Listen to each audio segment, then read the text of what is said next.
The following podcast is brought to you exclusively by the Rad Rob Radio Network. This is PBA champion Kyle Troop. Hey y'all, Jacob Ledger here. Hey guys, Chuck Ritchie here, formerly of Bowl TV. Hey guys, this is Ryan Schaefer of track staff at Valley Bowling Center in Waverly, New York. And you're listening to Straight Up 5. Yo, the boys from Straight Up 5. I do. Sorry, bud, but you know the deal. Pick it out. Fear the fro, baby.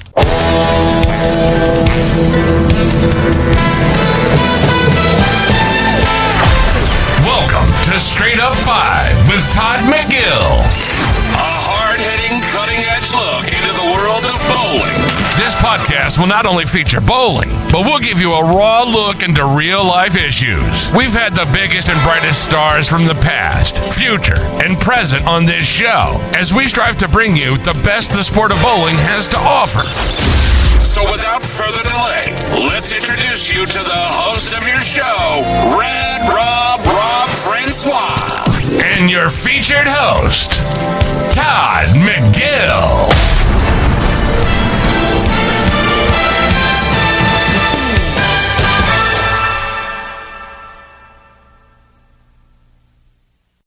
Hey guys, welcome back to the technically challenged Rad Rob Francois. Love that chicken from Popeyes. This is Straight Up 5. I can't even do that right. Look, my camera's all messed up. I'm all disheveled, having technical issues. Drives me nuts. Absolutely drives me nuts. Y'all, I have so little time to get everything I needed to get done in one day. It's rough. I'm struggling lately, but we'll find our groove. Anyways, life update. Second week I'm on Joro. I'm down 5 pounds. I don't know where. Maybe my toes or something. I have no clue where that went. But I don't feel any different. Well, I mean, I do feel a little bit different. I'm definitely less hungry than I was before. For dinner, I literally had a protein drink, which shout out to Premier Protein. Not a sponsor yet, but they should be.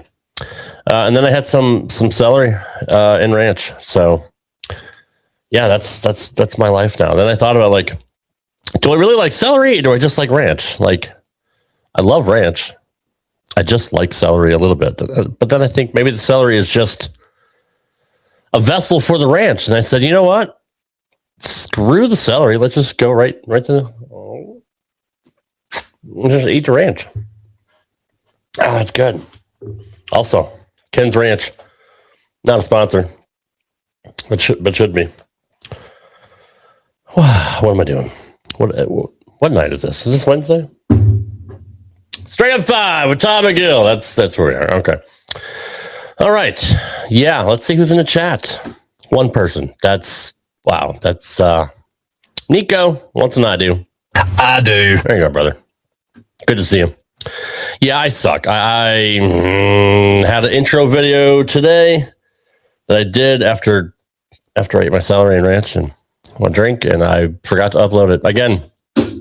So I had to just upload a quick version of our intro. So, yep, it's official. I suck at my job. Nico, it's good to see you, brother. You think after 5 years you learn how to do this? That's a fair point.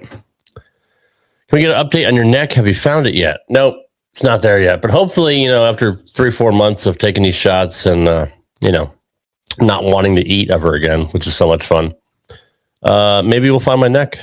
But in any event, let's bring in our featured host. He is the one and only national sales manager of Bullify. He's a national. I suck. I'm going through a lot right now, guys. The national sales manager for Bullify. He is the general manager of Gilmore Lanes, the one and only Mr. Todd McGill. Jeez. What do you say, Rob? I do. What's up, Kyle Jr.? Good. Not much, buddy. You doing okay? No, I'm not, but it's all right. I'm here. They make a fat-free ranch, by the way. Yeah, it's also called flavor-free. It is pretty rough. Yeah, it is. It's bad enough I'm eating celery. Now you want me to get fat-free ranch. Hi, Laney. Back here floating around. Yeah, when they had a, people when I first started losing weight, they said, well, because I like sweets, and they said, well, have you ever have a low-fat Twinkie? And it's like, no, and I never will. Well, yeah, exactly. What's the point, dude? Why bother? Just shoot me now. Just get it over with. Hey, question for you. Yeah. Have you ever seen an actual PBA 300 ring in person? I've not. You got one? I do have one. Well, if my camera. Very, very nice. The zoom. There we go. Yeah, that's cool. Where'd that come from? So my stepfather, Glenn Hood, was on the Northeastern Regional Tour and shot 300 back in early 90s. So it's got the old PBA logo on it. Whoop. That's very, very cool. Come on. You know what? There we go. December 15th, 1990. That was even earlier than that. Yeah. Okay. So, yeah, that's pretty cool. He sent me a whole bunch of his rings. I got a bunch of ABC 300 rings and stuff like that. So, I mean, yeah, really cool. Yes. Scott thinks you got it at a pawn shop. Pawn shop. Is he working tonight? Well, I'm not there, but yes, he is. Scott, get back to work, bro. Get back to work. Seriously. Every time. So they used to give out 299 rings, 298 rings. They used to give out 800 series. This is an old American Bowling Congress 300 ring. I got one of those. Do you? Yeah. I don't even know if they give out rings. Does the USBC even do that anymore? One a lifetime. That's well, with all the honor scores now, right? With the house hacks, yeah, I'm sure they would lose a fortune if they had to give out 300 rings for everybody. Yeah, it's one a lifetime. That's crazy. Good old what's his nuts that runs it? Can't remember his name. Chad Murphy. Chad Murphy, yeah. He will never be on the show. I promise you, he will never be on the show. One, because he probably wouldn't do it, and two, I'm never going to ask him. So, that makes it official. Even if we go through the whole Rolodex of every bowler that's ever lived in this country, that's still here and breathing, I will never, ever, ever invite Chad Murphy on the show. I literally detest him, and sorry if anybody here is friends with him, but that's just my personal opinion. Anyways, please introduce our special guest tonight, Todd. So, yeah, we've got some local flair here to Cincinnati. Flair. Oh, I should have said local fare to Cincinnati. Hold on, I got something for that. little Ric Flair for you. So, yeah, this actually, Scott. One free, you can purchase it. Scott, we need some popcorn up here, by the way. Yeah, yeah, we have Nancy Fehr, Steve Fehr, and Jeff Fehr, three Cincinnati bowling legends. And Nancy and Steve are not just Cincinnati bowling legends; they're national bowling legends. They're Hall of Famers. Jeff's the local Hall of Famer, and just building his resume day by day. I've known Steve and Nancy since I was growing up watching Steve bowl, and he and Jeff and I have become very good friends. So, Scott, this was actually Scott's idea. I'm not sure. Wow. I'm not sure what got into him to bring this up, but it was Scott's idea to speak to the Fehrs and see if we could get them on the show. So, Scott, tip of the hair to you. Tip of the fro to you. Tip of the fro. But yeah, we've got Nancy, Steve, and Jeff Fehr. All right, let's bring him in. Hey, y'all, welcome to the show. Appreciate you being here. Hi. Hello. Hey, guys. It was just a little peel back the curtain a little bit. I'm just going to embarrass Jeff here for a second because it's fun. Because it's what I do here.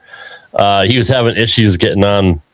Which, look, I've already admitted my own faults. I suck at producing live podcasts. But Jeff was having issues getting on, and all of a sudden Steve and Nancy pop up in the green room, and I threw them on. I'm like, it's so funny you guys got here with no issues. And Jeff was, having like 5 or 6 minutes to try to get on because of his his other laptop. But I just thought that was kind of funny. So good to have you all here. Appreciate you taking time out of your night to come on with us. Todd, lead it off, brother. Well, I was gonna. Oh, and then, see, down. See, I gave you guys too much credit. You just broke the camera. Sorry. I was gonna ask when you were having trouble getting started there, Rob, if you needed Jeff to call you and help you talk through getting started. That's fine. I am IT support for some people in our family, so be happy to help. First of all, I have two things. Number one, I didn't know that we needed to bring props onto this show, and secondly, Rob, we're here for you. We're here for you to help you find your groove. So anything we can do, let us know, and we'll help you find your groove. I appreciate that. That's sweet of you guys. I am really literally struggling in life right now, but it's fine. Todd, how long have you known the Fehr family?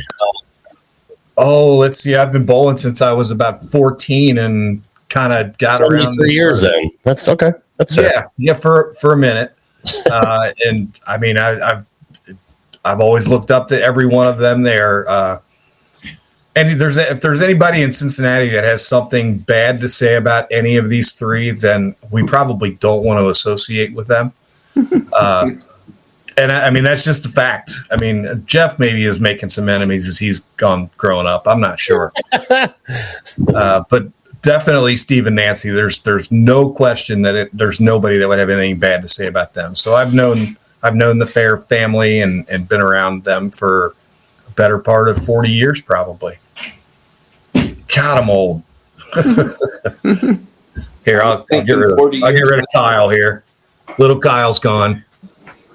It's getting hot. So, speaking of guys, he's been lighting it up there at the Duke this week. He was fifth yesterday. We got EJ in first after today, and looks like Alex Horton made the cut. So here we go. Yeah, he's right now. I was just watching. I was watching before I came down. He bowled 270, and you can hear every shot. Every shot, you hear all the claps. You can tell he's close to home because they are cheering him on right now. Yes, he is. That is his hometown. I'm sorry, I was Chase Nadu. I was getting my friends mixed up. He made the cut today. I think he's like third overall. But Alex is bowling tonight to see if he can make the cut. So anyway, sorry, Todd. I just want to throw that out there in case anybody was. No, you're good. Was wondering. I'm actually jumping on my other hotspot here because my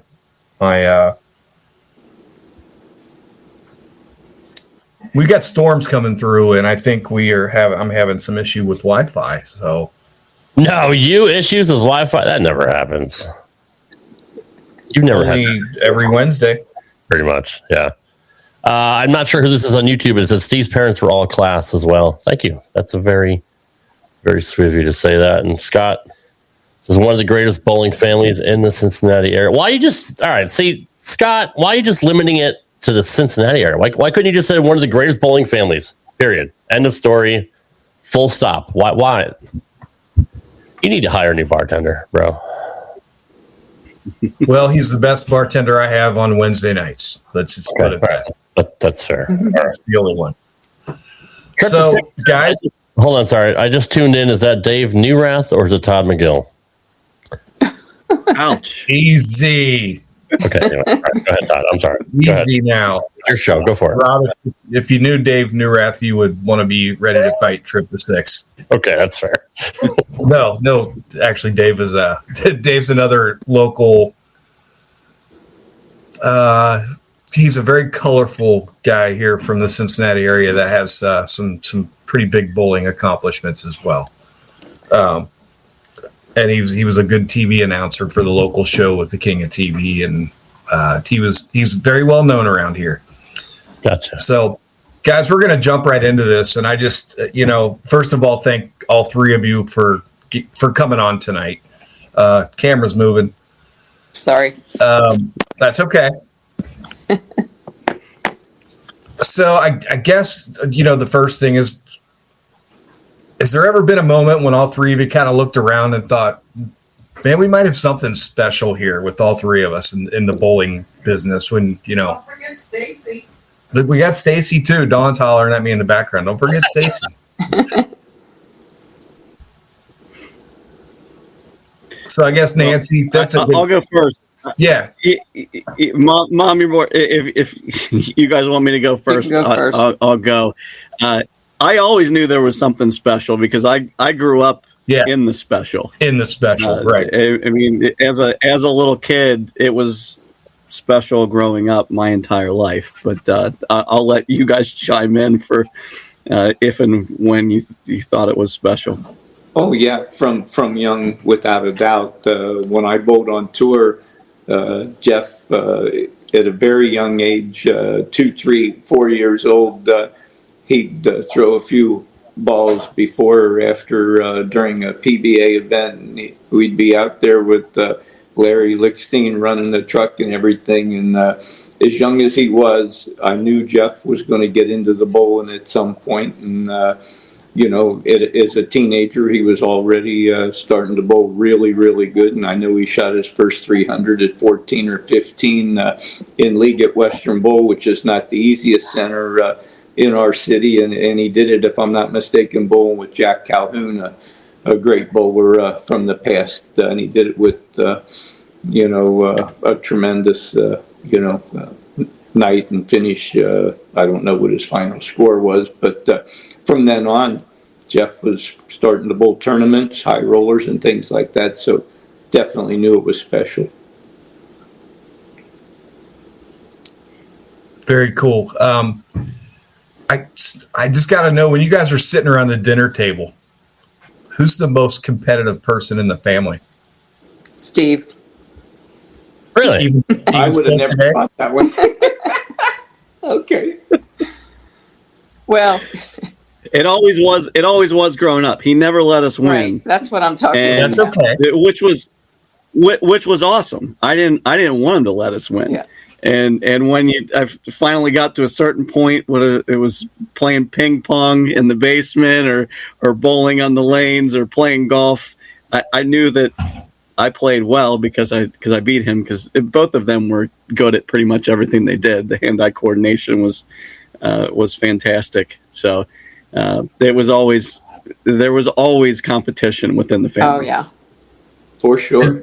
Is there still today?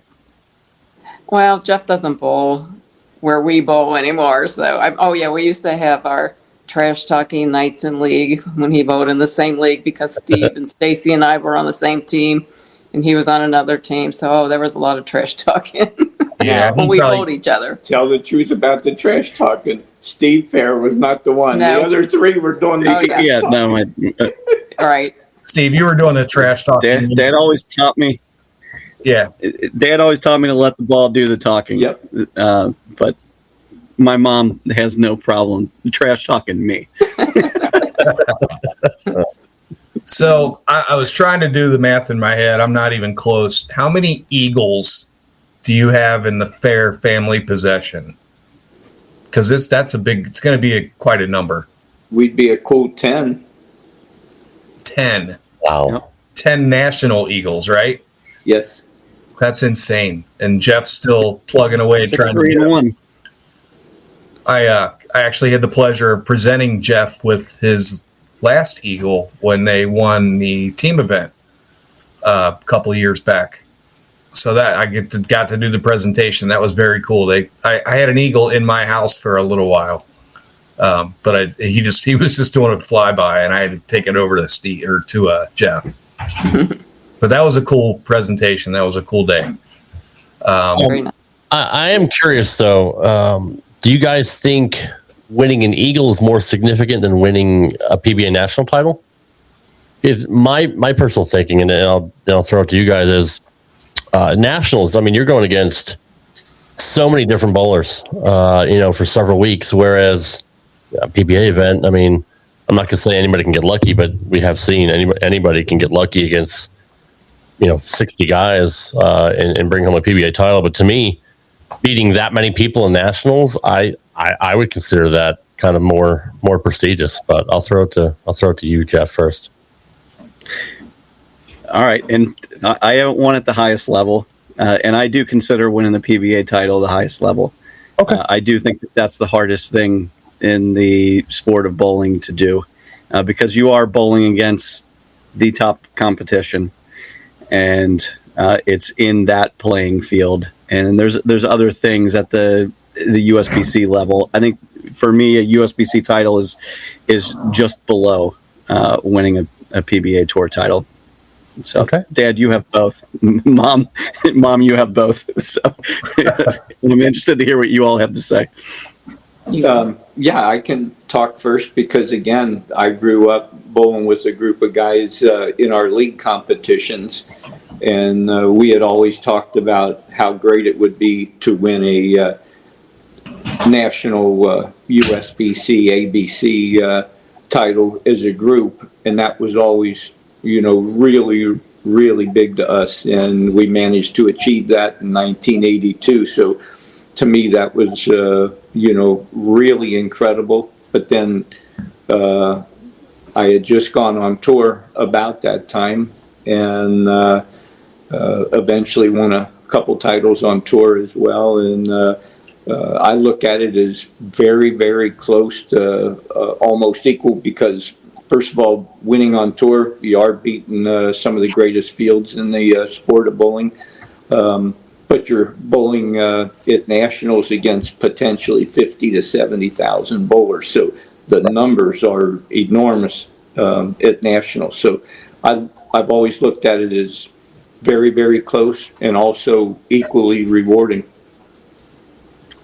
Nancy, how do you feel about that? Well, I was never a professional. I just bowled amateur, but I was fortunate enough to win a doubles title with Kim Adler. I had a great partner.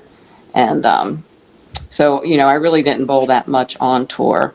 I did bowl a few tournaments as an amateur, but all of mine were mainly nationals that I bowled in. I was fortunate enough to get 3 titles in that. That's awesome. I'm going to throw one little thing in on top of that.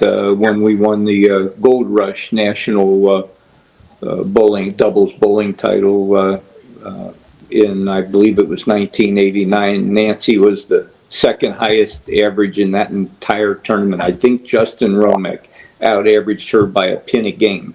And we got to the top seed, and we beat Wayne Webb, I think, and it was in his wife as well. Travis. But you had Mike Tucker, who had just won the ABC National all events bowling, and the Trani girls, who were great college bowlers of their day, and Pete Weber was in the tournament. So anyway, I'm throwing that in there as another national title that Nancy was very instrumental in us winning. And winning with somebody else in a doubles or in a team, I think is super special, because the memories are just unbelievable, as opposed to winning something by yourself. And that's why I think winning nationals, especially a team or a doubles, is so huge. Carries a lot of weight, in my opinion.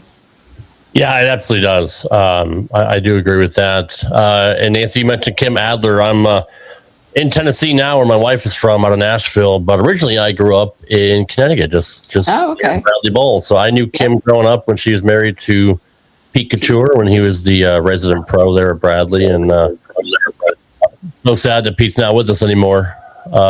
Kim was always nice to me. My mom worked at the bowling alley at the front desk, and both her and Pete were really quality people. Quality. He was instrumental in kind of pushing me to tour, to be honest. No kidding. That's cool. Because I bowled a couple U.S. Opens as an amateur, and he definitely talked to me on the side and said, "You should come out here. You're really good.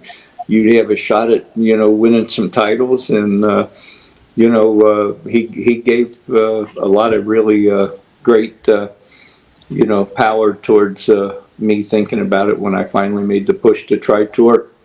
Well, that's awesome. And that's fond memories of Pete, let me tell you. Yeah, and like Pete and Steve talking together, that's how Kim and I ended up hooking up to bowl in the ladies. It was probably called the LPBT at the time. Yeah, I think it was. Doubles. Yeah. That's really cool. Like 6 degrees of separation in the bowling world. You never know. Like, right? It's kind of a niche sport. So, I mean, it's not that big of a world as, baseball and football and all that. So a lot of us do kind of commingle and run into each other, but it is kind of funny whenever we have people on the show to see like what kind of connections that we have. So, and it's a great community. Bowlers are salt of the earth. I mean, your average blue collar individuals, and it's hard to say anything bad about the old pros, and even the current crop we have now. They're really, really good quality people. I can't say much for the house hacks, that like to get on social media and cause trouble in the groups, but the real bowlers are good people. Those guys don't like to get on there and cause trouble, do they? Man, I can't even go on some threads anymore, Todd, because the sheer idiocy of some people because they average 230 on a house shot and think that they're world beaters. I can go on tour. It drives me nuts. Yeah, not so much. And through our friendships and bowling, Steve bowling on tour. So Steve and Pete being friends, that's how I ended up bowling with Kim, and then Kent Wagner and Steve were friends on tour, and then that's how I ended up bowling with Lisa Wagner in nationals for over 20 years in the doubles, and we were fortunate enough to get 2 doubles titles. Yeah, and there's so many great bowling families. Like we always talk about the Bones on the show, but obviously the Fehr family is bowling royalty as well. I mean, it's just it's hard. I mean, we see it with Barnes, but I mean, to have the genes that y'all have, you guys are both great bowlers and you pass it down to Jeff. It doesn't always translate that way. But it's cool. Were you ever pushing the bowling, Jeff, or you're just around it all the time growing up? Was it just a natural fit for you? I was around it all the time. They never pushed me to do it. It was never, listen, you need to go down and practice. You haven't bowled this week. Of course, my dad having a pro shop at Western Bowl, that was very convenient for me. I was down there a lot. The Hoinkes were the proprietors at the time of Western Bowl, and there was always an open lane for me with 68 lanes, unless the Hoinke was full, which it was a lot when I was a kid. The house was packed, but they didn't really need to push me into it. It was something that I wanted to do. Saw Mom doing it, saw Dad doing it, and it was something that I enjoyed doing. And thankfully, I was pretty decent at it. And it's always fun to do something when you're good at it, right? For sure. So this question's for all three of you. Actually, I'm going to start with this. Jeff, what's the most important lesson you've learned from each of your parents, whether it's in life or in bowling? From each of my parents. All right. Well, they're right over here to your right. Yeah, I know. That's a really difficult question because I'm now old. So there's been a lot of life lessons. Correct, sir, you are old.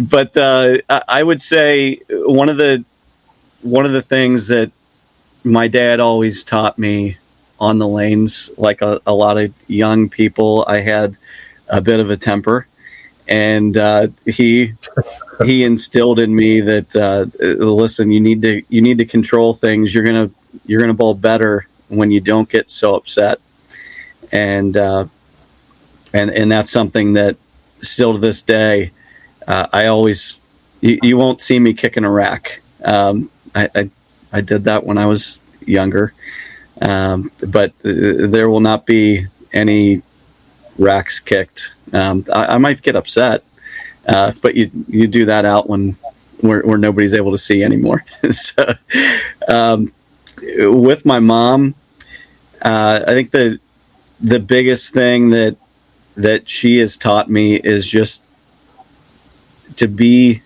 so strong and think of things from different perspectives. That's something that, there's always more than one way to look at things, and that's something that I try to be as analytical as I can on the lanes, and try to make sure that I'm doing what's best in my life or on the lanes. So there's always different ways to get after things, or get around things, and you need to be able to look at things from a holistic view in order to be successful. And you've done it. And I mean, you're using those tools. Feedback. Hi, Todd. Hey, I'm back. Was that me that dropped or the whole thing? No, that was you, brother. Just you. All right. Well, I guess the storms haven't made it over the west side of the city yet. I don't know. Not yet. It's because it's starting here. So, is there an accomplishment by each of you that makes the other one more proud? I mean, Jeff, what's the biggest accomplishment of what your dad and mom have done that you're most proud of, and same to the Steve and Nancy for Jeff? That's a good question. Well, for me, I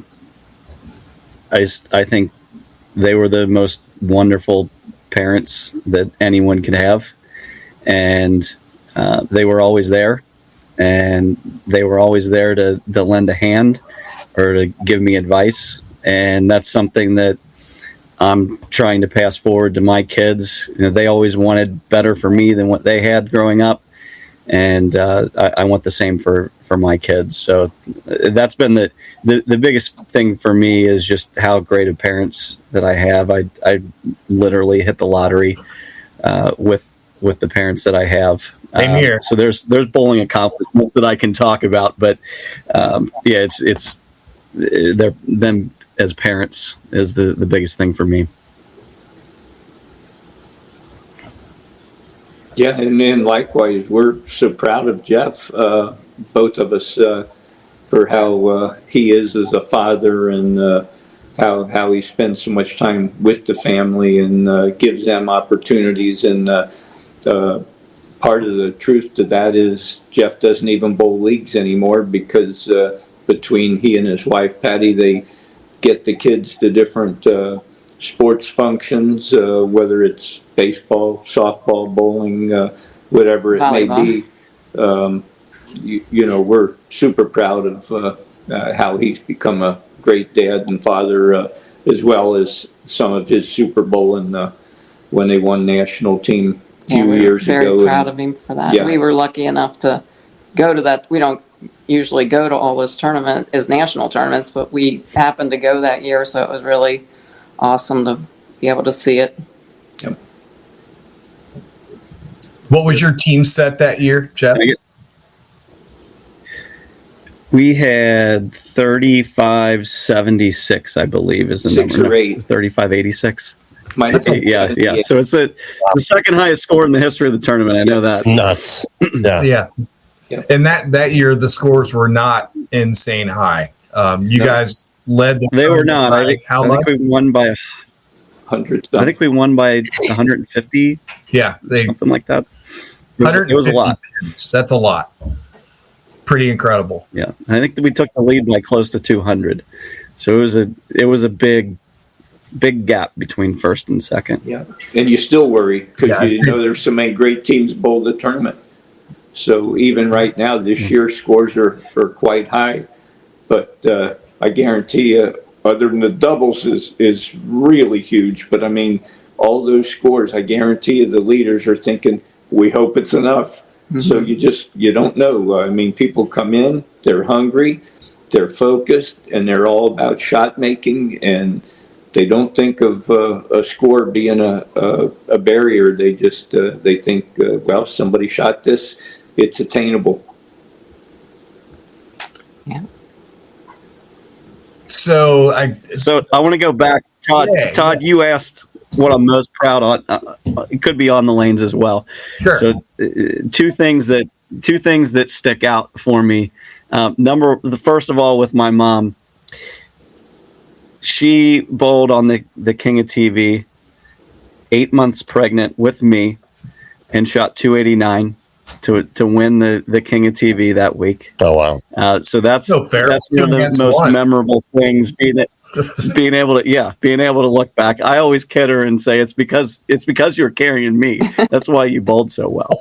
And then with my dad, I will always remember waiting to get the call in 1994 when he made the Masters show because it was not live that year. And we were waiting for it to finish and to get that call from Mobile, Alabama.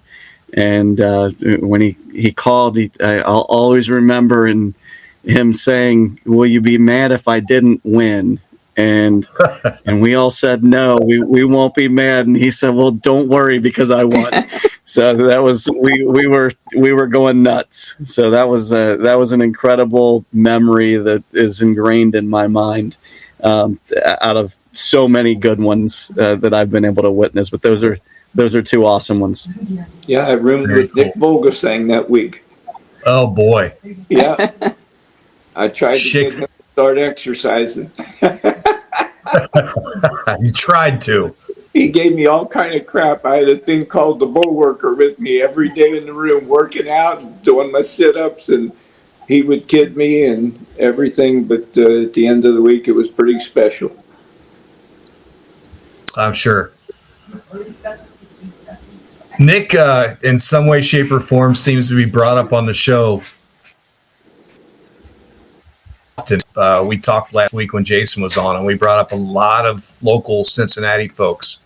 And of course, the three of you were mentioned, but he said, I can't remember the guy's name. I think he won a couple high rollers. He was pretty good from Cincinnati. And I said, Nick? And he goes, yeah, that's him. He said, does he still bowl? And we kind of talked about Nick a little bit on the show last week. He's actually bowling again and bowling pretty good. Shot 300 a few weeks ago.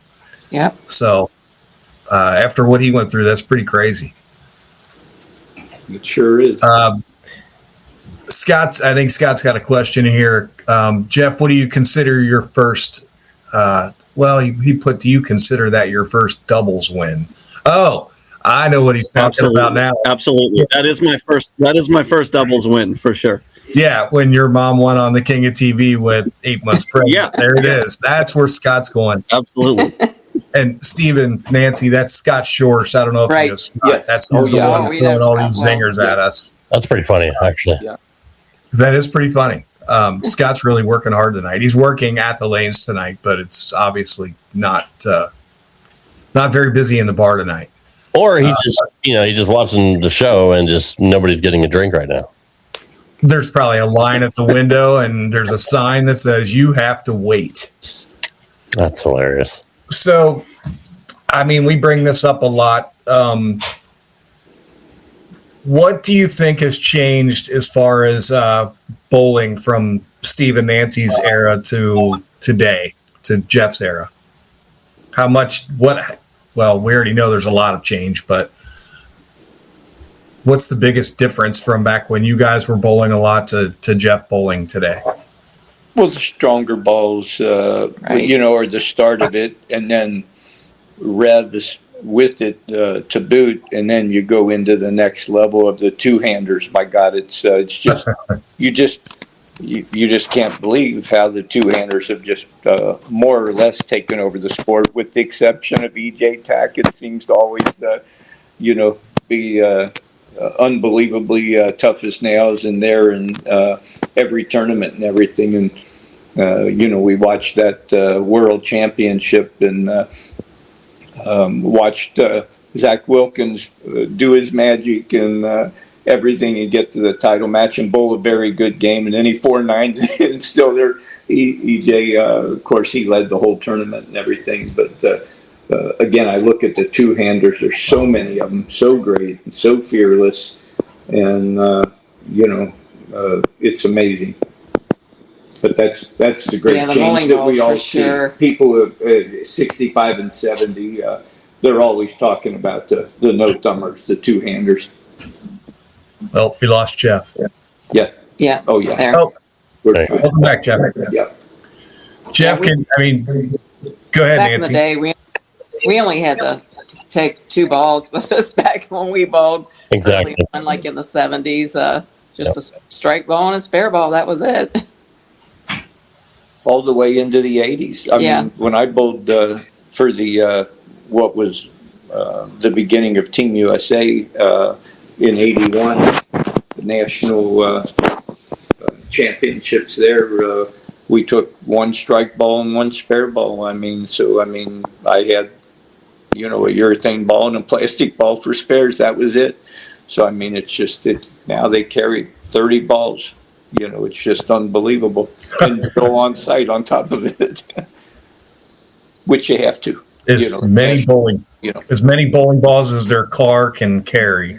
Yes. Dude, Nate Garcia, when he bowled the regional here in Smyrna, his entire back of his pickup was full of bowling balls. I think he brought 60-something balls with him and used about 8 of them. Wow. I would get confused. Right? Like, which pin is this? Crap, I don't know. Which purple do I want to throw today?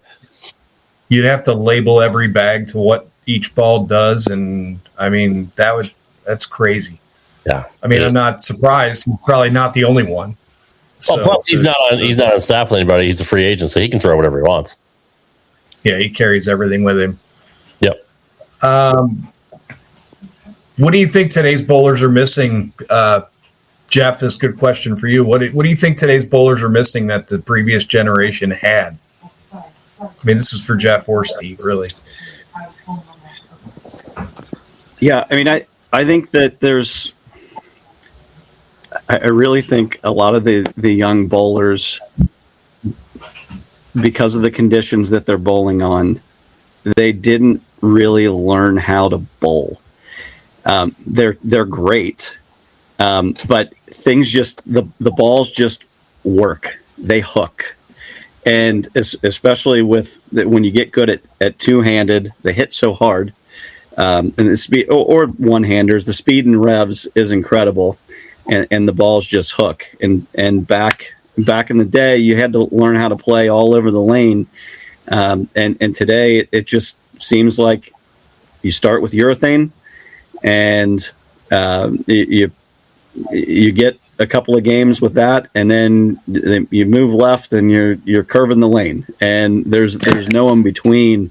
And I really feel like the touch and being able to play every angle until you get to the highest level. I mean, when you're bowling on tour, you're an elite bowler. Just below that level, you know how to bowl. But there's so many people that can get really good really quick learning how to bowl. You're able to kind of skip some steps today, in my opinion, because of all the balls too. Like the bowling ball back in the day, you had pretty much who could figure out how to throw it the best, or had figure out a trick that worked to combat the conditions that were out there. And today I have 60 bowling balls. Now you have 60 pieces of equipment. Right. You do need to know what they do compared to each other, right? So you need to. There's a lot more to it when you have 4 bags of golf clubs sitting there available to you. You have 60 different pieces to be able to hit. You need to know which one to go to. But yeah, there's certainly there are a lot more aspects to the game today because of all the different tools and the lane machines, etc. Yeah, I agree. Jeff summed that up really, really good in the 70s, 80s, and even early 90s, because most of your pretty good league bowlers and tournament bowlers had very similar equipment, being a plastic ball and then the urethane of the day, and then the very, very beginning of the reactive balls. You counted on accuracy, touch, speed adjustments, and even talking to your teammates about how are the lanes changing and what we have to do here. As Jeff said, today there's so much more equipment and it's so powerful, and you do have to know what all of it does. So, I mean, it's a whole different mindset of the game of bowling today. from when I consider my best era of bowling. Yeah, should I throw the wine U dot or the yellow dot today? It's like, what are you gonna do? Or let me get my black hammer, my black angle, right? Like it's literally all they had, when I was bowling in the '80s, in the early '80s and mid '80s. All right, my angle or my hammer, right? Like one of my, I didn't have a whole arsenal, which is crazy that there's so many balls, and I get it. Like do the balls combat the oil, or was the oil created? The sport patterns to kind of tame down the balls. Like, you know what I mean? Like, did you put the horse before the cart or the cart before the horse? So I don't know, but with the advent of urethane, lane men are just not just advent. Urethane's been around forever. With the re-emergence of urethane, lane men are going crazy because nowadays they don't know how to combat it. Right? They don't know how to keep the oil from breaking down the lanes, and then the head's burning up. So it's just, and I don't want to say the pros don't know how to bowl on it. And you are right, Jeff, to an extent that there's a lot of tricks they don't know about.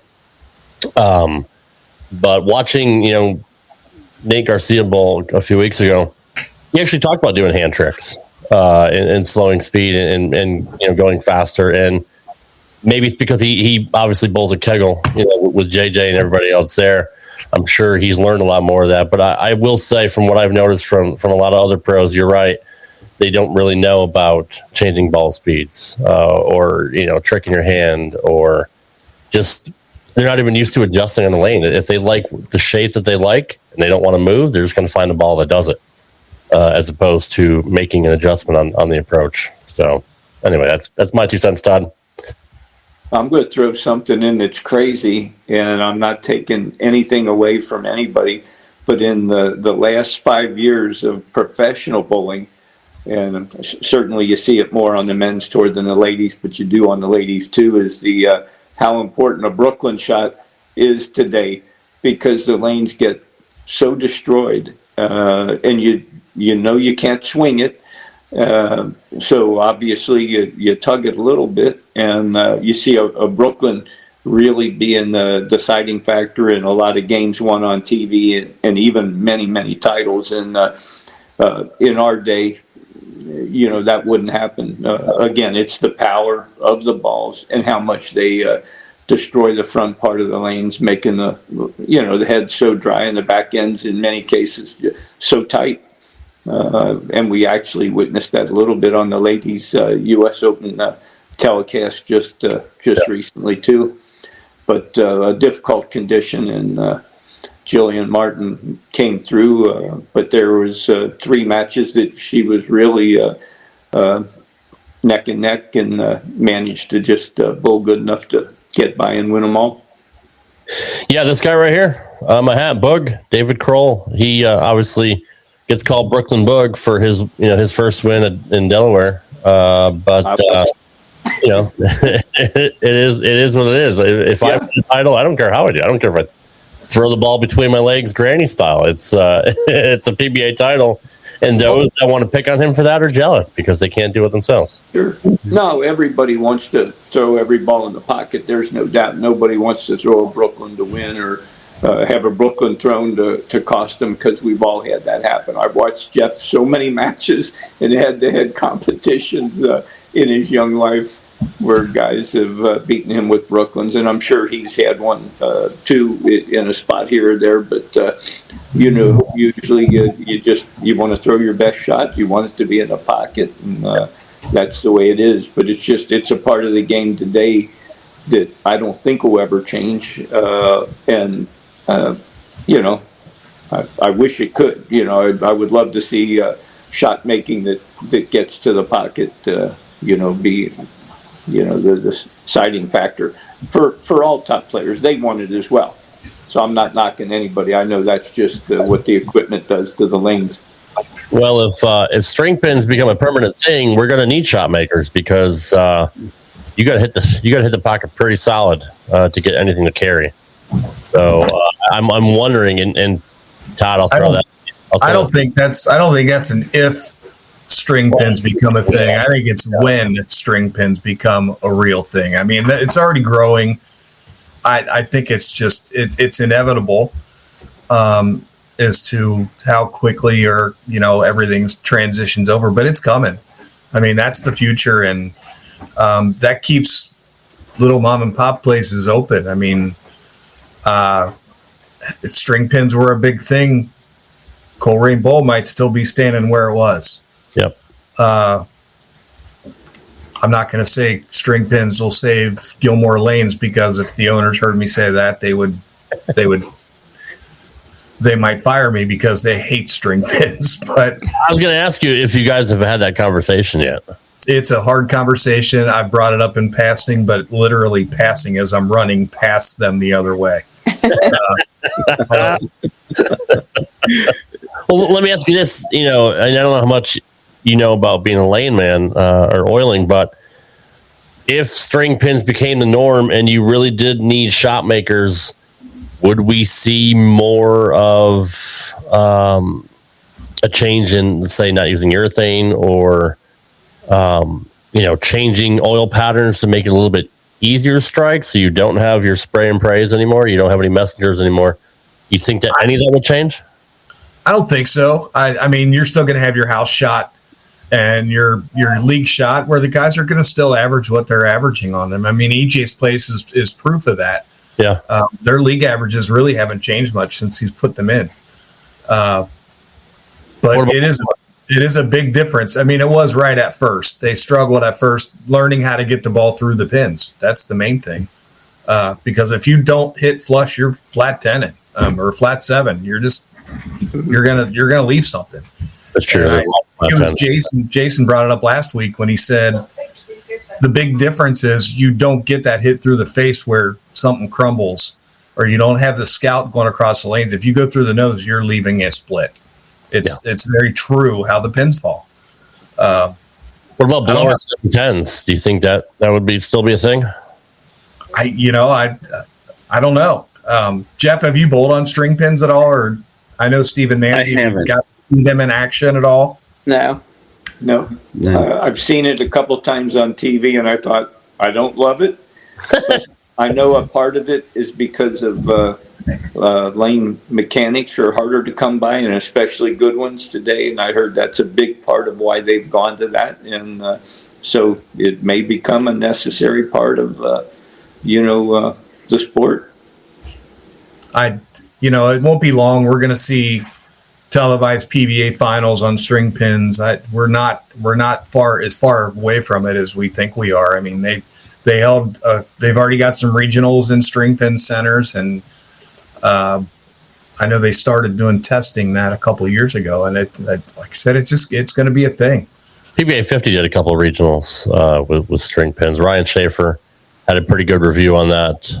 He actually didn't see much of a difference between strings and free falls, other than a couple of wonky shots. But he did emphasize that you need to make your shots and hit solid. I'm wondering on tour, will it really separate the cream of the crop from the rest of the field? Because, if you have a lot of bowlers, especially two-handers, that might, get the revs and miss the pocket, hit light, and they're not going to get those mixers anymore. So they're going to have to really dial in and try to hit the pocket as solid as they can. My worry is that we're going to see the same 10, 15 people on TV every week.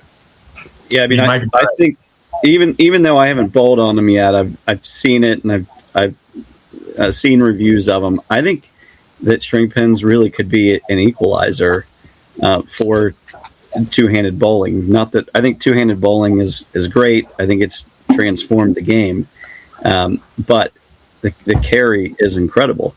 I think that string pins may make EJ even more dominant because he's such a good shot maker, and he goes flush more than anybody that I see.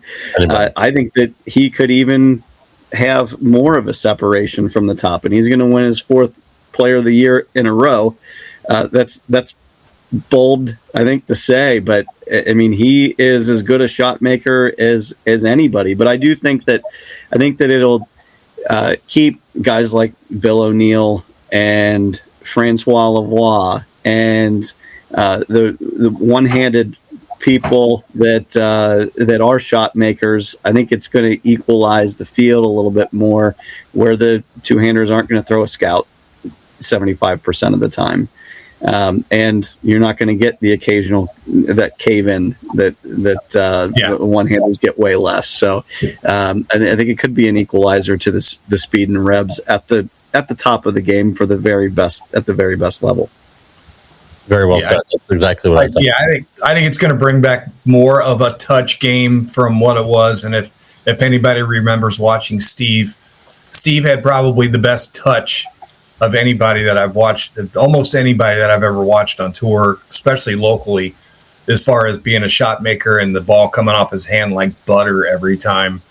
And he's taught Jeff the same thing. Jeff's release and getting through the ball and his touch is pretty incredible. Steve, that's something I've always, when I've watched you bowl on TV, whether I watched you bowl in person, your release and your touch was always something that now people stop and watch guys that throw the ball that can hook the lane and throw pins everywhere. When you were bowling, people stopped to watch you because of how clean and how smooth you were going through your approach and letting go of the ball. And accurate. Jeff's not honestly developed his own game just from watching other real good bowlers, including Nancy and myself. I didn't do a ton of teaching to Jeff. I honestly didn't have to, but I was always there to counsel him and give him advice and everything. But Jeff developed the most power of anybody in our family. Yeah, he hooked on it his way own. more than us. Yes, yeah, he developed it because the game was going that way. So I have to give him a lot of credit for that. If people think that I taught him how to do that, I wish I had. Jeff, how long you been bowling? How many years now? Do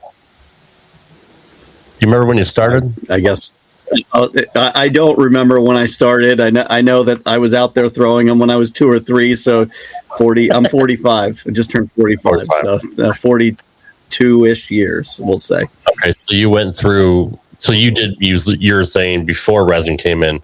How did your game change? Well, I do. The ball's just hooked way more. I remember getting a the Teal Storm was the first reactive ball that I had.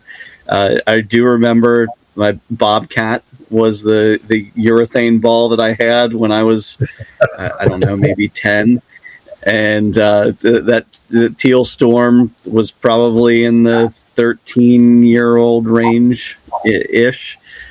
So they definitely the motion was amazing how much more it hooked, and the pins were flying all over the place. So that was fun. As a young bowler striving to get better, to be able to have the pin action with the reactive balls, it was definitely a game changer.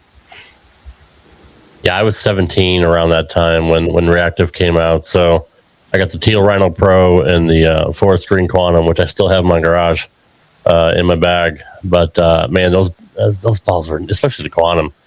The Quantum was next level when it came out. It was like the first ball I'd ever seen over $200. It was $205 in JR's Pro Shop at Bradley Bowl. And I won it in a raffle, which was funny. But I won my first JBT with that ball. Reactive definitely changed the game, especially for me who wasn't a cranker, but allowed me to get a little, a lot more hook on the ball, especially when we put the side weight in, which we can't do anymore. Those resin for me was a game changer. It put at least 20 pins on my average. Steve, were you still competitively bowling when Resin came out? Oh yes, yep. How did the boys on tour feel about it? 1990, I think. Didn't reactive balls start right about 90? Somewhere around there. 89, 90, I think. Right. Excalibur. Yeah. Yep. You're right. How the boys on tour? But you weren't bowling. He wasn't bowling on tour. He wasn't bowling on tour still. So he bowled on tour 82 to 85. Yeah, I remember 81 to watching 85. Mark McDowell with the Excalibur, go right through the field, and he's still a great bowler to this day. But I remember that. That's 35 years ago, maybe 36 years ago. But that changed the game without a doubt. Changed the sport. What did it do for your game? I'd have to say it probably helped me as well too. To be honest, I liked the era before. I thought I had a better chance competing before that. But the minute you start getting a little bit older, as hard as Nancy and I work on our fitness and training to stay fit and to be able to do things, including bowling and our golf decently, when you get older, things aren't the same. Eventually you don't have the same feel. And there's things you want to do and you say, I know I can do this. I used to be able to do this and I'm not doing it the same. But, Speed's the biggest thing when you get older. You lose your speed. And the ball speed. Yeah. I'm trying to come out of my shoes these days and I come close to 14 miles an hour and I used to throw 16 miles an hour with ease, and Nancy did too back in the day. So the speed factor, today you need speed. Have you tried dropping weights? I've gone down to 15, but I haven't thrown 14 yet. You haven't thrown 14 yet? Okay, yeah. I've thrown 16 my entire life. I just turned 50. I'm eligible for the PBA 50 tour, but look out, PBA 50. I'm gonna drill my first 15-pound ball here in a couple of weeks. So I'm interested to see what the difference is. You'll be okay. I fought it for about 3 or 4 years. Every 10 pin I left, those first couple of years, I thought I'd have struck with 16s. Right. Yeah, I mean, I've been using 16 pounds since I was 10 years old, right? It's not like maybe it's more of an ego pride thing, but we'll see how it goes. And I do know some pros even throw 14 on occasion. I know some of the ones that can rev it. I mean, that's the key. Revs and getting the speed to create the angles. Yeah, 14 will still go through the pins just fine if you throw it right. I mean, that's 100 revs. I don't even think that's it. I mean, I think 14s go through the pins. I mean, you can overthrow a 14-pound ball and throw it through everything. Yeah, and then leave your weak 10s. But dropping down to 15 is not going to hurt you at all. And I mean, up until I quit bowling, I had just dropped back to 14, and at that point, I didn't have any trouble getting the ball to go through the pins. That's good to know. Of course, I'm left-handed, so the ball automatically goes through the pins on the left side. So there's like a ramp that just ramps right in there. Tilt, the natural tilt of a bowling lane helps the ball go through the pins. I know that's wrong. Every bowling alley is built on a hillside made just for left-handers. Everyone at Bradley is complaining that the lane guy walled up the left side every single time because Litchie was, Mike Litchie was bowling there, so they always thought Litchie had a in with the lane guy, and that's why it was always walled up. But Litchie just had a natural, unorthodox approach, but one of the smoothest releases you'll ever see. Doesn't matter what he does before the foul line; when he lets go of that ball, he's in rhythm every single time. Even today, kids. I say kid. He's older than me, but. I've known him for my whole life, pretty much. Yeah. Him and his dad, good peoples. Very. Yep. Jeff used to always call him Larry Wickstein. Larry Wickstein. Yeah, I couldn't pronounce my L's when I was a kid, so he still kids me about that. And I remember watching Mike bowling when I got the opportunity to go to some team challenge events with my dad and his team. Mike was always there, and I was amazed at how he was able to do the things in the backswing that he did and still hit the line solid every time. It's incredible. And bowling high rollers, amazing. He's a guy that if he wanted to could have gone on tour and just killed him, but he obviously didn't. And I'm pretty sure he's happy doing what he did. I mean, He Mop just cleans up on Nebas and stuff like. I mean, he just beats everybody, right? And he's just he's that good of a bowler, just naturally talented. And even his dad said much better than him. But unfortunately, we never saw Mikey on tour. But it is what it is. Todd. Yeah, Scott just put a question up there again, and he must have been reading my mind because it was next on my list. So, or the other one. That's it. This goes to all three of you, however you'd like to answer. What is one piece of advice that each of you would give to youth bowlers today? Well, I think it starts with training. I think it's so important. Nancy and I today, we bowled with Jeff's kids. We had a fun match down at the lanes and everything. And they both told me that Dad's trying to get them into exercise and everything. And I'm always telling them how important it is. And I was a small person growing up. And if it weren't for getting into my fitness and everything, I would have never made it as a good bowler. So I think fitness is very, very important because when you feel strong, you become mentally stronger, and that really opens up all doors. It gives you all kinds of confidence. So that's going to be my first tip to any young bowler. It's perfect. Nancy? I agree with Steve. I think fitness is really important. Yeah, just no, that's fair. I mean, I'll hop in. I think having a good coach is extremely important today. I think that coaching has really evolved since even when I was a kid. There's so many good coaches out there. Instead of, I'm not saying don't go buy a new bowling ball, but spend some money, spend some of that money on coaching. That's just as important as getting the next bowling ball, because if you're practicing the wrong things, you're not going to get any better. So get a coach, get on video, start practicing the right things, and your game's going to improve way faster than buying the new bowling ball that you could get. No way.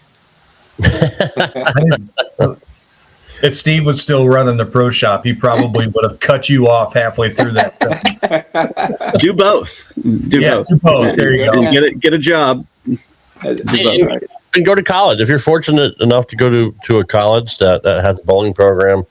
What we've seen with the current crop of rookies this year, on tour is amazing, and that's because of the college system that they went through. They're so better prepared now than I think rookies were back in Steve and Nancy's day, because of those programs. Mm-hmm. Exactly. And Steve will tell you, just like we've heard from a lot of the other folks, when you were a rookie on tour, coming out and winning in your first year as a rookie was unheard of. It took you 3 years to get your feet somewhat wet. It's just if you came out and you won a tournament as a rookie, you were going to be rookie of the year. Didn't matter. Or cash a couple times, you were rookie of the year. Now you got 4 rookies that came out and won this season.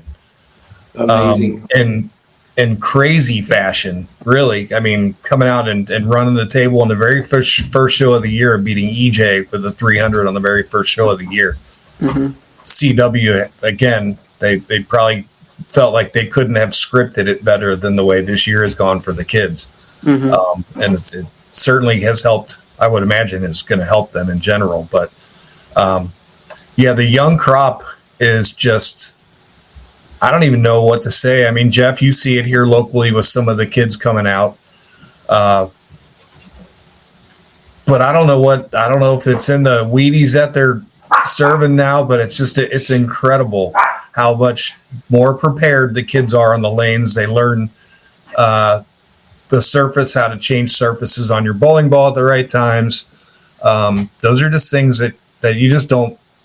It's not something given to you. You learn it, and these kids have embraced it, and they're very good at what they're doing. Mm-hmm. And I keep thinking next year's rookie group is going to be pretty daggone strong too. Stupid good. Just to piggyback off of that real quick, just looking at league pals right now with the qualifying at the Duke, Dio Bernard and Brandon Bonta are 1 and 2, and you got Alex Horton in 5th. So I know Dio's not a rookie, but I mean he's still very, very young. But to have Brandon and Alex who are shooting for Rookie of the Year and possibly Player of the Year right now in the last tournament is pretty awesome. That's going to be a really, really tight race to see who it comes down to. Both guys are just. I think the Lucy still counts towards part of that too, doesn't it? Does it have? Yeah, there's still the Lucy, and then there's the Lucky Larson and Sweden later in the year. So this is the last regular event on tour. But yeah, I mean if anybody wins Player of the Year besides EJ now that he's won a title, I think it would be a shock. Yeah, because he's so far ahead in points and so far ahead in money and so far ahead in average and televised finals, even though he has one title. Yeah, and he's leading his squad as well after this morning. So. Yeah, yeah, he was averaging over 230, and nobody else was averaging 220. That's sick. That's crazy. Do you think when Zach left the 4-9 in the 10th frame in that match, EJ just went, phew. I think huge sigh of relief. Sigh of relief, yeah. Yeah, he's had some bad luck on TV this year. Yes, he really has. He's plus 365 after this morning, which is ridiculous.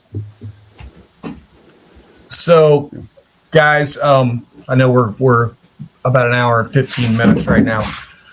So, what do you hope? And obviously, we know we've got big names around the Cincinnati area. You got the Hoinke name and whatnot. But what do you hope the Fehr name means in the bowling community 50 years from now? Because it's still going to be there. I mean, obviously, the Fehr name is going to have its legacy in Cincinnati no matter what. So what do you hope that means to people 50 years from today? Nobody's jumping in fast. So for Nancy and I, we always talk about the respect that we always wanted to give to other people and other bowlers. And when we go out now, Nancy's going to be 70. I'm 71 already. We bowl for our respect on the lanes, but we want people to remember us as people that love the game, love to compete, respected other bowlers. I told my son, and this comes from Nancy and me both, more than one time, respect every bowler that you're on the lanes with and against. But just don't fear them. Don't be afraid. Don't be afraid to give your best shot. To never think that you don't have a chance, but respect somebody that you might not know because they might be coming up and going to shoot a 279 at you. So, and that's scoring, relating, and also going beyond and just thinking that as we try to give back, just through what we look at it is the kindness with all the bowlers that we bowl around. We've made so many great friendships and everything, so we just want people to remember us as being good people, and we know Jeff will carry that on from there, and our daughter as well. And one thing you forgot to mention in the very early, Jeff being a state Hall of Famer. I know you said he's city, but he's won every event in the state championships, so he's a state Hall of Famer as well. And Nancy might have something to add beyond that. No, good.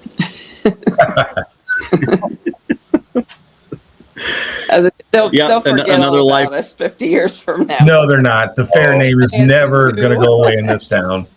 I'm not even from the area, and I knew who y'all were before I even met Todd. So yeah, it's the real bowlers remember.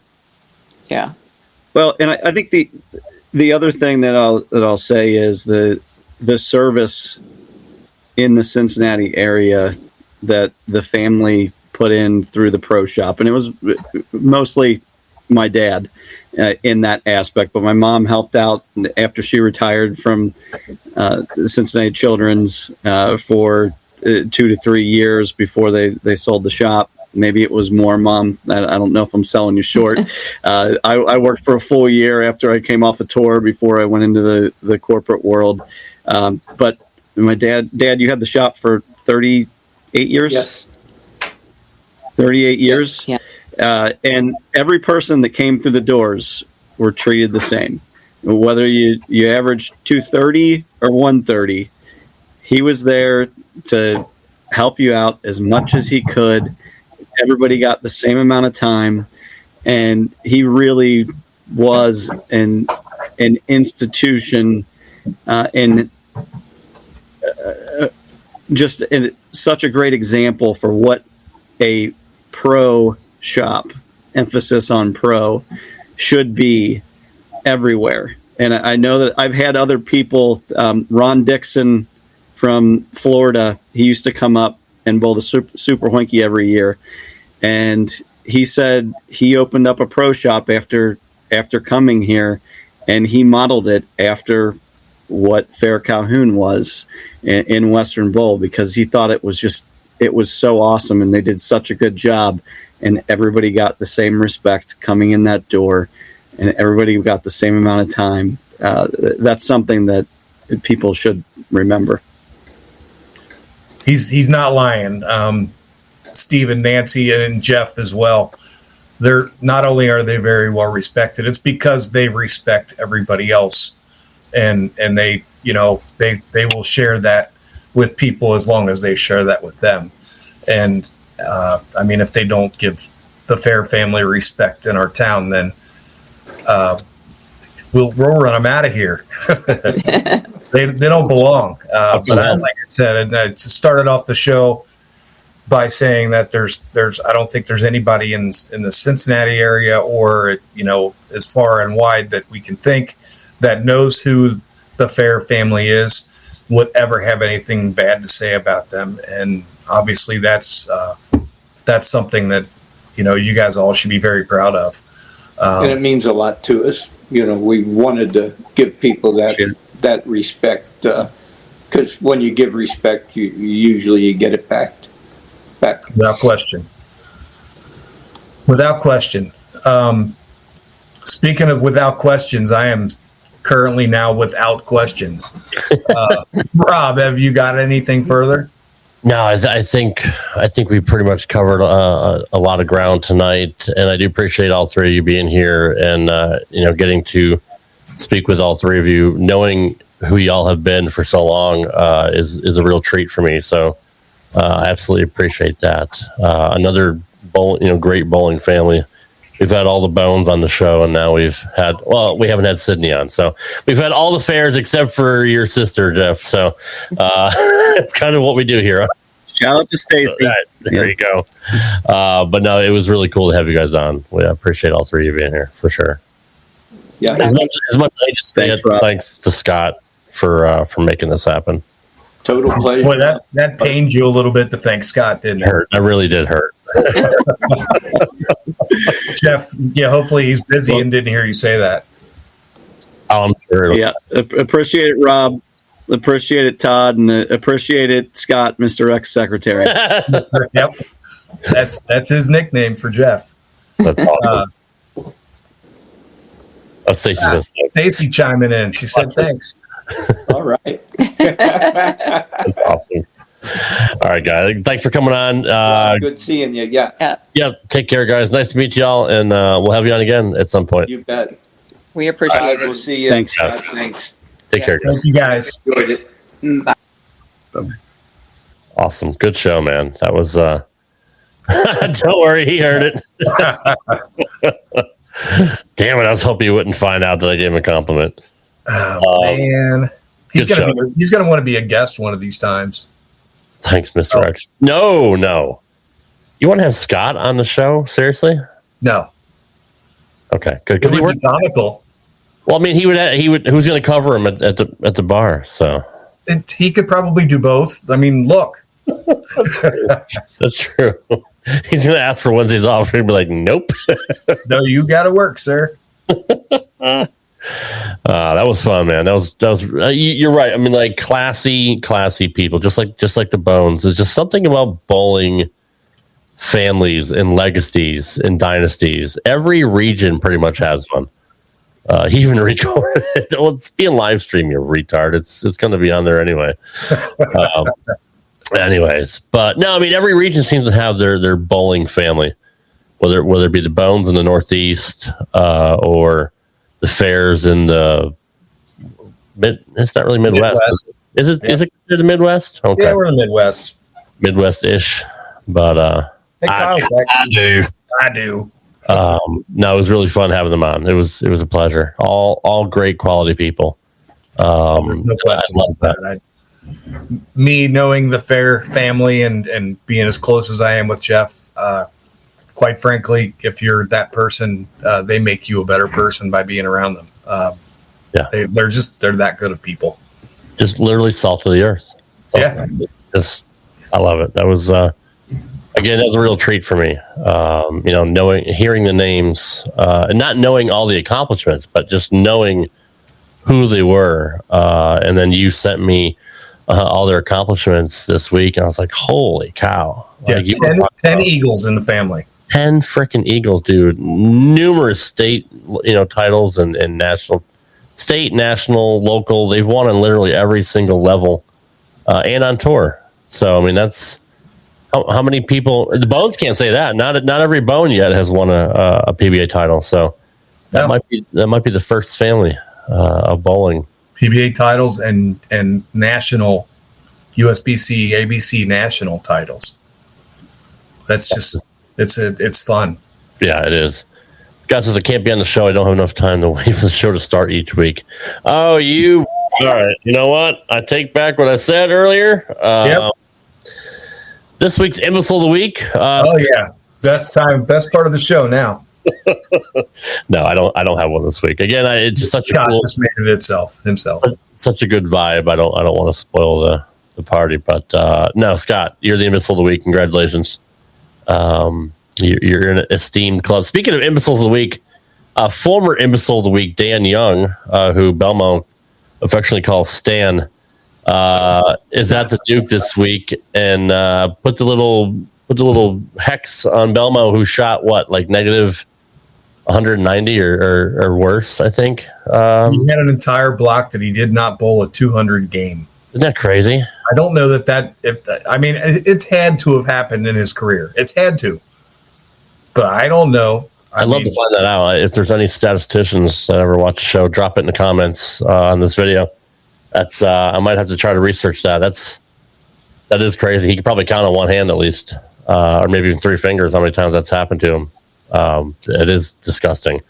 But I blame Dan Young for doing that because he still calls him Blomo. So I don't know. He just hates Belmo. But Blomo and Stan. Stan and I have become really good friends since I had him as the Imbecile of the Week, which he accepted. He didn't care. He's the first one to be named that and still participate in our show. Hey, as you say, it's a badge of honor. Wear it proud. Wear it proudly. It is a badge of honor. We have a very, very exciting announcement for what's coming up next week. When are we going to drop that, Rob? I think I'm going to let him know right now. I think that's a great idea. I don't want to make you guys wait any longer. Next week for episode 200, a milestone 200 episodes for the show, we have one of the greatest bowlers of all time, past, present, and future. Oh, sorry, my bad. Not Todd. Employees are not allowed anymore. So definitely a Hall of Famer, first ballot without a doubt. Not in there yet, but he will be. He is a curtain bowler on tour, and he's had a little bit of success. Yeah, a little bit. He's the reigning player of the year, EJ Tackett, soon to be four-time PBA bowler of the year. We'll be on next week, 8 p.m. Eastern, our normal regular time. Todd made this happen, and I'm super, super grateful for that. EJ does not do a lot of interviews, by the way. So really, really looking forward to have EJ on the show. I am super, super pumped for this, and I can't thank enough, Todd, for making that happen. We had Robert Smith on episode 100, and then Belmo, who sent a congratulations video on episode 100, said, what do I got to do to be on the show? So he was episode 101. But that's no disrespect to Maximum Bob, who I love and very, very much, very, very dearly. But we had to really, hit it big with getting EJ. And no, I will not keep him waiting because of tech issues. I promise you I'm going to be working on it this weekend because he's won a lot of titles. So it's going to be a lengthy intro video for EJ. But yeah, I think I'm probably going to take a vacation day Wednesday and get my hair done. Get my hair did. My hair did. Oh, there, get my hair gone. But yeah, man, I'm psyched. I'm super, super, super psyched. That's a big deal. He's literally the walking goat right now.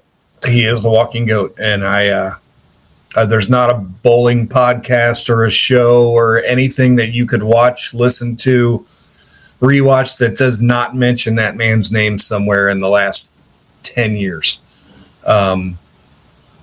So, and we get to chat with him. I mean, Scott and I have met him several times. He's come to bowl my tournaments before, and you will be able to sit and have this conversation just like we are talking right now.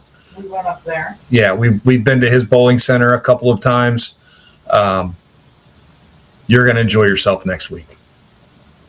I am. I'm super excited. He may have another title if he wins the Duke this week too. So that'll definitely cement him winning Player of the Year again for a record 4th time in a row. Kind of reminds me of Jimmy Johnson when he won 7 NASCAR titles in a row, right? Like, yeah, it's probably something that we'll never ever see again. I mean, we're literally witnessing history, especially the year that he's had, unfortunately, on TV before he won the world championship, but it's been so freaking consistent. And that's Scott says you need to break out your Bowler Journal cover picture. I'll have to send that to you. When we were at the center, up there in EJ's pro shop, he's got, and I can't remember what I'll have to find it and send it to you. But I put myself in front of the big blown up Bowler's Journal cover of EJ on it and made myself instead of EJ. So it was me, and it was basically, you have to come through me. And right. I'll find that picture and I'll send it to you, Rob, because it's great. So we'll have to cue it up on the show next week at some point. Absolutely. That's amazing. It was my profile picture on Facebook for about 6 months because it was just so hilarious. That's so cool. And then you and Kyle Troop are promoting a charity tournament, correct? In November? November 14th in Louisville, Kentucky. Louisville. Dawn just said Louisville. Louisville. Scott's going to spell it for us on here, I'm sure, any second. Yeah. But yeah, it's at Kingpin Lanes in Louisville, Kentucky. 10 a.m. on a Saturday, and we're expecting to have a full field of 250 bowlers. It will probably be a sold-out field of 250 bowlers 2 months in advance of this. That's crazy. So if you're going, don't wait. You can give it to me or Scott or Dawn or get it to Kyle, however you want to, your deposit or pay for your full entry.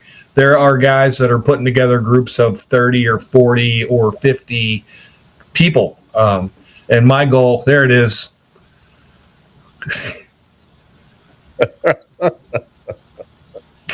Louisville. Yeah, that's exactly it. There it is. He's such a dick. That's why we get along. EJ is the first player to win a tournament 4 years in a row after Saturday. First player to win a tournament 4 years in a row. I wasn't aware of that. Wow. Huh. Thanks, Nico. That's my resident statistician for so long now. He's always on that. So, anyways, yeah, back to the tournament. I hope to be there as well. I've told my wife about it. We'll probably make a weekend trip out of it. They can go tool around Louisville, while I help you guys out at the center. Hey, we'll have some fun no matter what. We would love to have you there.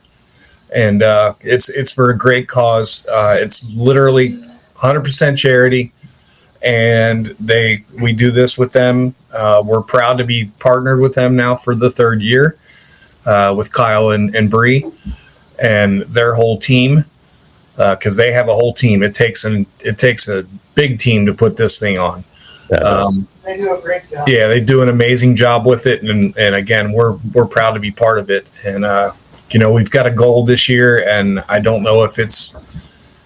I don't want to say it until I talk to Kyle, but I would imagine we're trying to push for $25,000 this year in a one-day event with some of the really cool stuff. So if anybody out there has some cool memorabilia they would like to throw our way for it, we'll put it out there as far as different things for auction, silent auctions and whatnot to raise money. Every penny they make, they take Kyle and Bree go shopping, and they buy Christmas gifts for kids that normally may not have Christmas at all. And that's what this is 100% for, and that's what it doesn't get any better than that. I'm not going to take Rob to a Popeyes in Louisville, but he does love that chicken. I do. I do. I love me that chicken. No, there's plenty. I'm sure there's way better places to eat in Louisville than a Popeyes. So, which I'm definitely gonna have to check that out. Talked to John Janowitz lately, or yesterday. I saw how he was doing. His thumbs or his fingers doing better. He's about 6 weeks in. He's supposed to be back in the lanes by now, so he's looking to start throwing this weekend. And he's got a few balls he's going to drill up to have different pitches to see if that relieves any pressure off his fingers. But he plans to be back at the PBA 50 in Akron. So looking forward to seeing JJ back on the lanes. And talked to Tim Mack this morning. He's been going through a lot of stuff with his knee and several infections because of it, multiple surgeries. That's why we see Schlem a lot on TV this year, because old Timmy couldn't be on there. So shout out to Chris Schlemmer as well for kind of stepping up and being the main ball rep on TV. So Schlem was I got to meet him last year at Kyle's thing. He was the MC of the entire thing that day. Oh, cool. He's awesome. And I had never met him until last year at that event. And man, what a great time we had. I had just talking to him. He's such a great dude. Yes, he is. I knew who he was, but never met him. So I'm glad I have, and looking forward to hopefully seeing him again this year in November. You never know who you're going to see walking through that crowd. Yeah, exactly. I'm looking forward to that as well. But yeah, sorry. Take a look at your phone real quick. I sent you a text. Okay. All right.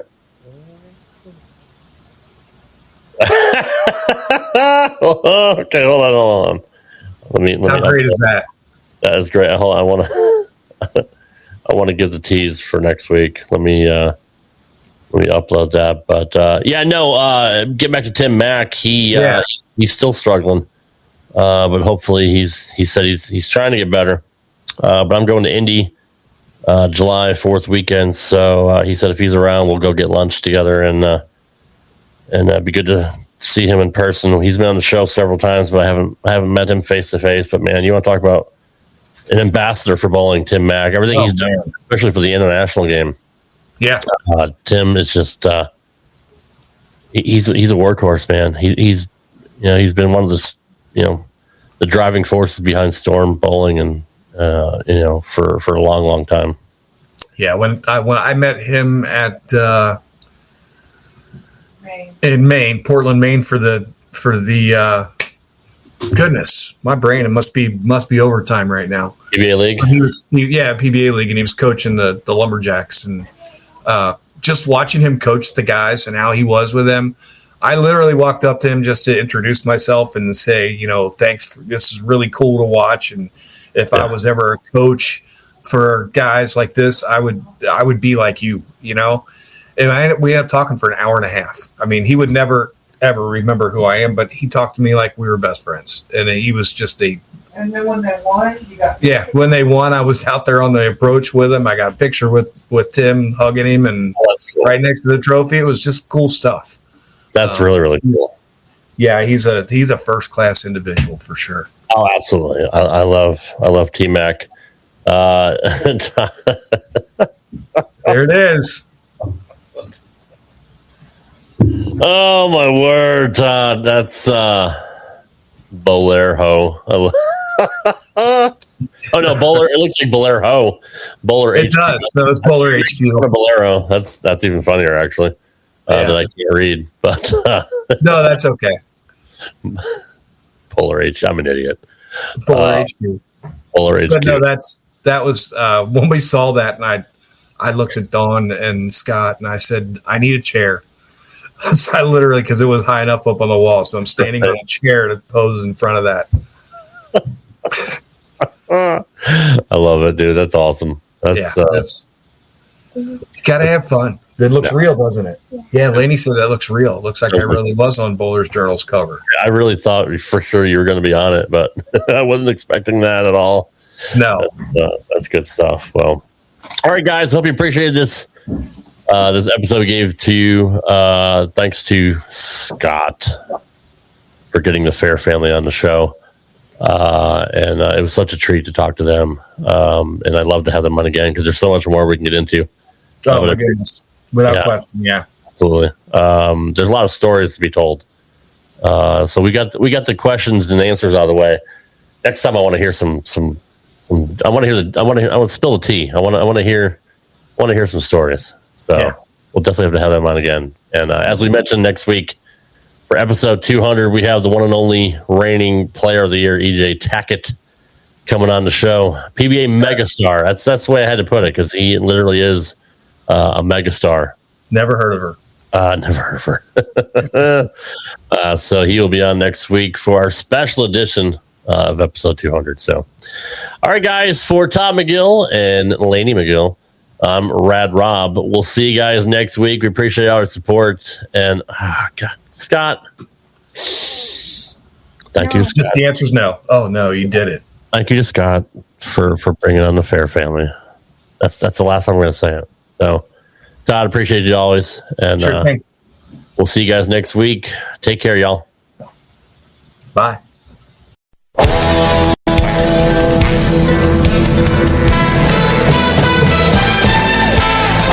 Thanks for watching Straight Up 5 with Todd McGill. You can follow the show on X at Straight Up 5 Pod. You can follow Todd on X at TMT Bowling. And you can follow Rad Rob on X at Rad Rob Entertainment. Follow the show on Instagram and TikTok at Straight Up 5 Podcast. We'd love to hear from you. You can email us with comments, questions, or suggestions at straightup5podcast@gmail.com. We'll see you next time for another edition of Straight Up 5 with Todd McGill, right here on the